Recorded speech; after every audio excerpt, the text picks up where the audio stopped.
তারাবির সালাতের রাকাত বিতর্ক এড়িয়ে চলুন। রাকাত নিয়ে বিতর্ক করবেন না।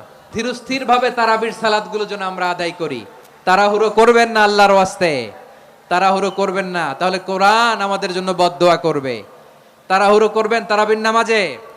তারাবির নামাজ সালাতুত তারাবিহ মানে বিশ্রামের নামাজ, আর আমরা পড়ি সালাতুল কিতার, রেলগাড়ির মতো নামাজ। চিল্লায় বলেন ঠিক কি না? না, এরকম করবেন না। ইমাম সাহেবদেরকে আশ্বস্ত করুন যে ইমাম সাহেবরা আমরা পিছনে আসি আপনাদের সাথে, আপনি আস্তে আস্তে পড়েন, তার তিলের সাথে পড়েন, ধীরস্থির ভাবে তারাবির সালাত পড়বেন। সারা বছর এই সুযোগ হয় না দাঁড়িয়ে কোরআন শোনার, এরকম আয়োজন ব্যবস্থাপনা সারা বছর আর আমরা পাই বলেন তো না। তারাবির সালাতের রাকাত বিতর্ক এড়িয়ে চলুন। রাকাত নিয়ে বিতর্ক করবেন না। 8 রাকাত 20 রাকাত নিয়ে যে মারামারি এই দেশে, এটা শয়তানের ফন্দি।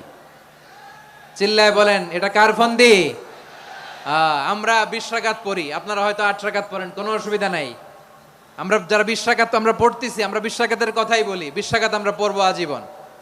সৌদি আরবে মক্কা মদিনায় 20 রাকাত পড়ে, কোনো অসুবিধা নাই। অন্যান্য মসজিদগুলো 8 রাকাত পড়ে, এই নিয়ে এদের মধ্যে মারামারি আছে? হ্যাঁ, আর এই জন্য রাকাত বিতর্ক এড়িয়ে চলবেন। প্রিয় ভাইয়েরা, আপনার আমল আল্লাহর কাছে কবুল হবে সংখ্যার বিচারে না উত্তমতার বিচারে বলেন তো? সংখ্যার বিচারে না উত্তমতার বিচারে? উত্তমতার বিচারে। কত চমৎকার ভাবে আপনি আল্লাহর সামনে দাঁড়াতে পারছেন এটা বিবেচ্য। রুকু সেজদাগুলো সুন্দরভাবে করবেন। রুকু থেকে সোজা হয়ে দাঁড়ানো ওয়াজিব, 2 সেজদার মাঝখানে সোজা হয়ে বসা ওয়াজিব।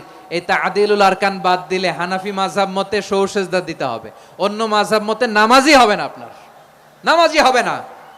এই জন্য ধীরস্থির ভাবে তারাবির সালাত যেন আমরা আদায় করি। পারা যাবে তো ইনশাআল্লাহ? 3 নাম্বার, তাহাজ্জুদের সালাত আদায় করুন। বছরের অন্যান্য সময় উঠতে পারি না, অনেকে বলে হুজুর উঠতে পারি না, কিন্তু রমাদানে সাহারি খাওয়ার জন্য তো ওঠাই লাগে। কি বলেন, সাহারি খান আপনারা? হ্যাঁ, খান না? খান কে কে দেখি তো?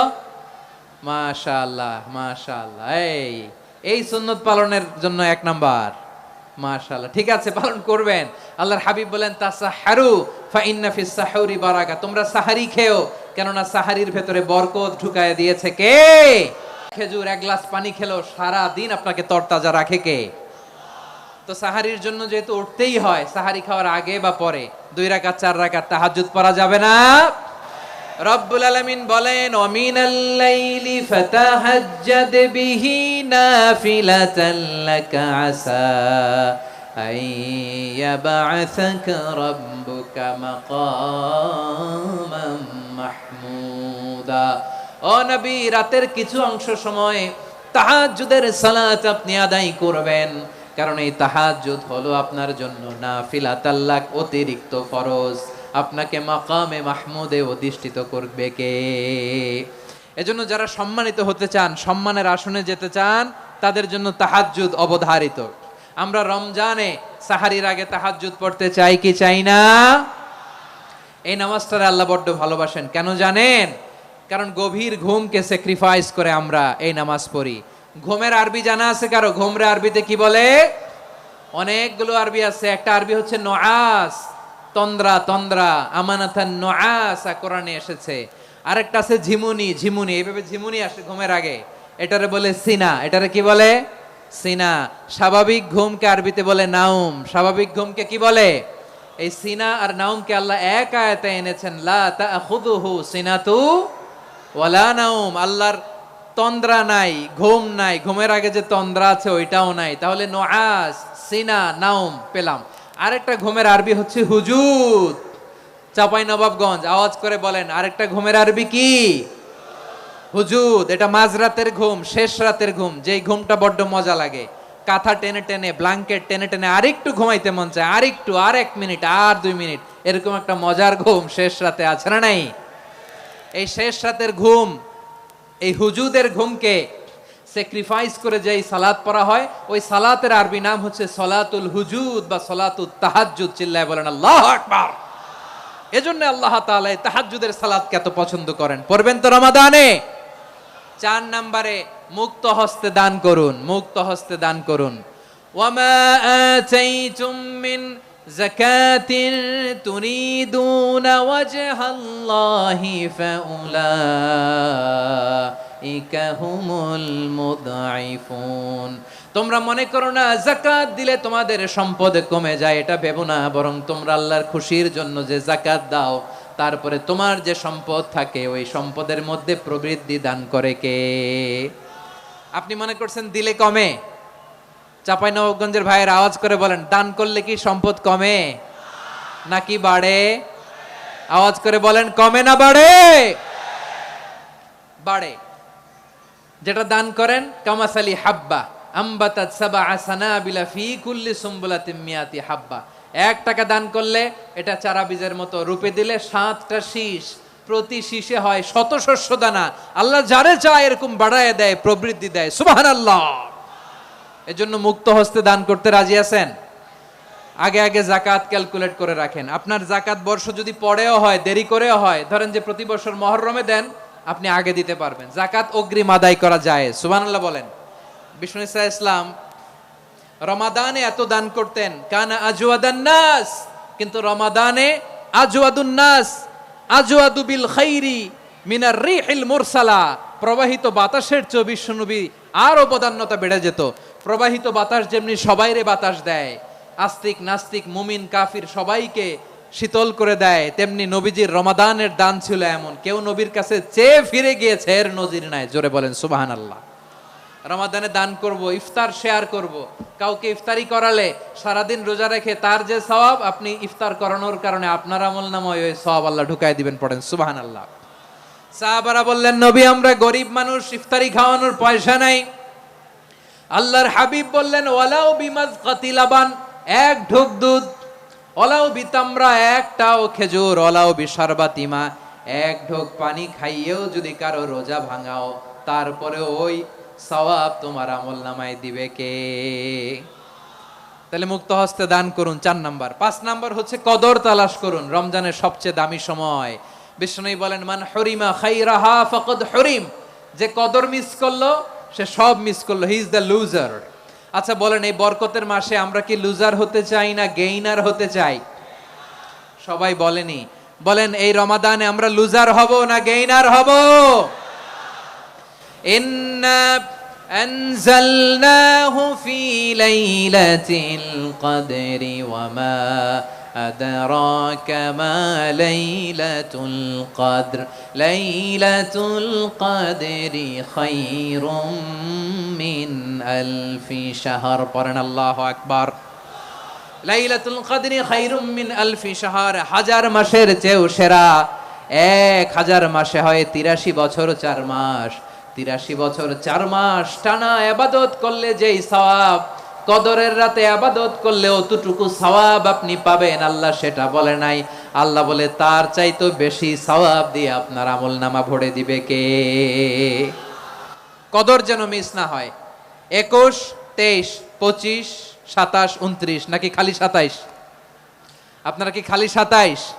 রমজানের শেষ দশকের বেজর রাতগুলোকে কদর হিসেবে তালাশ করো। আল্লাহর হাবিব সাল্লাল্লাহু আলাইহি ওয়াসাল্লাম শেষ 10 দিন টানা ইবাদত করতেন। টানা ইবাদত। ইদা জাআল আশরু আহিয়াল লাইলা আইকাযা আহলা ওয়া জাদ্দা ওয়া শাদ্দাল মিজার। সারা রাত জেগে ইবাদতের নজির নবীজির নাই, শুধু রমজানের শেষ দশক ছাড়া। সুবহানাল্লাহ বলেন। নিজেও ঘুমাতেন না। ফাতেমা রাদিয়াল্লাহু তাআলা আনহু, আলী রাদিয়াল্লাহু তাআলা আনহু কাউকে ঘুমাতে দিতেন না, সবাইকে জাগিয়ে তুলতেন। আমরা সারা রাত জেগে ইবাদত করব। রাজি আছেন তো? কদর যেন আমাদের মিস না হয়। আজকে থেকেই ক্যালেন্ডারে মার্ক করে রাখেন। সব কাজ পেছনে ফেলে, সব ব্যস্ততাকে পেছনে ফেলে ইবাদতের জন্য আমরা প্রস্তুত থাকবো কদরের রাতে। কোনোভাবে কদর যেন আমাদের মিস না হয়, ইনশাআল্লাহ। বলেন তো সবাই?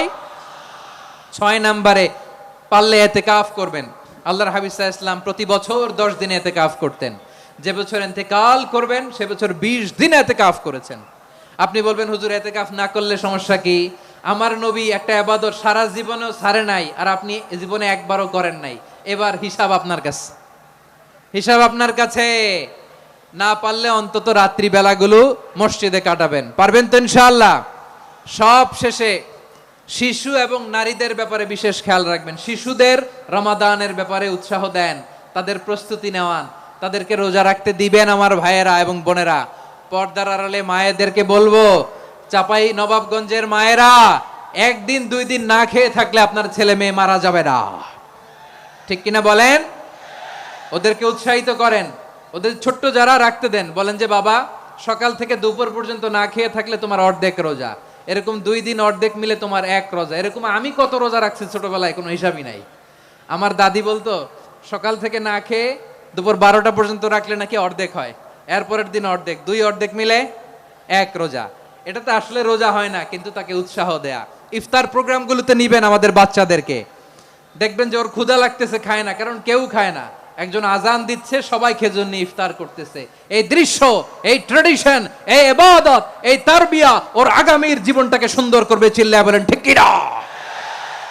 এভাবে আগামীর প্রজন্মকে আমাদের গড়তে হবে। শিশুদের রোজার ব্যাপারে প্রস্তুতি নিন, উৎসাহ দিন। আর নারীদেরকে কষ্ট দিবেন না। সারা দিন পেঁয়াজু, আলুর চপ, বেগুনি, পাকোড়া, ছোলা, মুড়ি, শরবত, রুয়াবজা আছে না নাই, বানাতে বানাতে আমাদের বোনেরা কাহিল হয়ে যায়, আর তারাবি পড়তে পারে না, ইবাদত করতে পারে না। আমরা যেন আমাদের বোনদের প্রতি ইহসান করি। পারবেন তো সবাই? এই 7টি করণীয়, 7টি বর্জনীয়র 1 নাম্বার, বিলম্বে ইফতার করবেন না কখনো। 1 নাম্বার, দেরি করে ইফতার করা নিষিদ্ধ। ইহুদিরা দেরি করে ইফতার করে। লা ইয়াজালুন নাসু আলা খাইরিন মা আজ্জালুল ফিতরা। বিশ্বনবী বলেছেন এই উম্মত যতদিন আগে আগে ইফতার করবে, এই উম্মতের কপাল থেকে কল্যাণ কেউ ছিনিয়ে নিতে পারবে না। চিল্লায় বলেন ঠিক কিনা? আজানের জন্য বসে থাকবেন না, সময় দেখবেন। স্থানীয় সময় যখন সূর্যাস্ত হওয়া মাত্রই বিসমিল্লাহ, খেজুর খেয়ে ফেলবো। পারবেন তো নাকি দেরি করবেন? 2 নাম্বার, রমাদানের পবিত্রতা বজায় রাখবো। কোনো তর্ক বিতর্ক অশ্লীলতায় আমরা জড়াবো না, ঝগড়া করবো না, সরাসরিও না, ফেসবুকেও না। করবেন কেউ গালি দিলে বলবেন ইন্নিমরুউন সায়েম, আমি রোজাদার। আল্লাহর হাবিব শিখিয়েছেন কেউ যদি তোমার গালি দেয়, কটু কথা বলে, অশ্লীল কথা বলে, রমজানে তুমিও বলতে পারবে না, তুমি বলতে পারবা ইন্নিমরুউন সায়েম, আমি রোজাদার। আজকে থেকে নিয়ত করেন, রমজানে কেউ গালি দিলে আপনি একটা গালি দিবেন নাকি? কি বলবেন?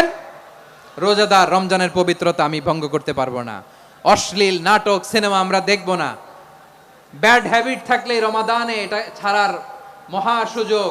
স্মোকিং এর অভ্যাস আছে অনেকের, ঠিক কিনা? চাঁপাইনবাবগঞ্জে আপনারা স্মোকিং করেন? হ্যাঁ, না না আমরা করি না। বলেন করি না? করবেন না কেউ। যদি কারো থাকে, কে করে হাত তোলালাম না আমি। এই রমাদানে এই স্মোকিং হ্যাবিট থেকে আমরা বেরিয়ে আসবো, ঠিক কিনা বলেন?